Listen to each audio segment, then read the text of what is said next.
Hi guys, welcome to my channel. In this video I'll be showing you how to add a gradient background to your Bible or your song right inside of Bible Song Pro in OBS. Now this works wherever you're using it, either as a standalone app or you're using it inside of OBS. Now if you come over to this background, you see we have the BG, we have the GB, and we have the off. The BG simply means background, like solid background.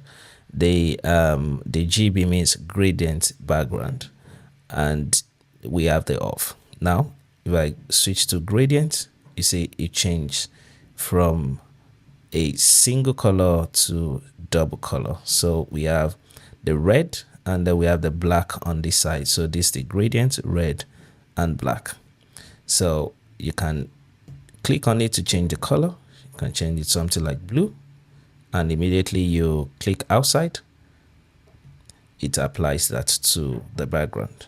Now you can change this as well, change it to something around this purple kind of.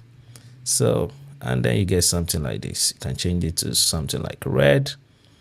You can just play around depending on the brand color your church uses or what you're interested in. Now another good thing is you can change the gradient angle. So you can go over to settings here.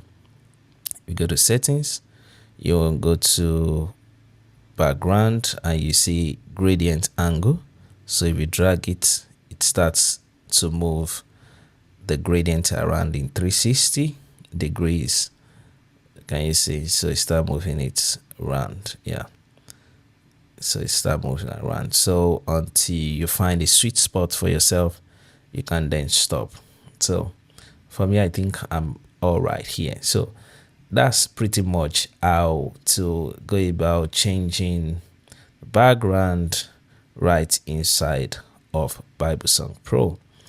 And if you have not watched my video on how to add an image background or a video background, I'm going to attach the link in the video. I hope you find this helpful.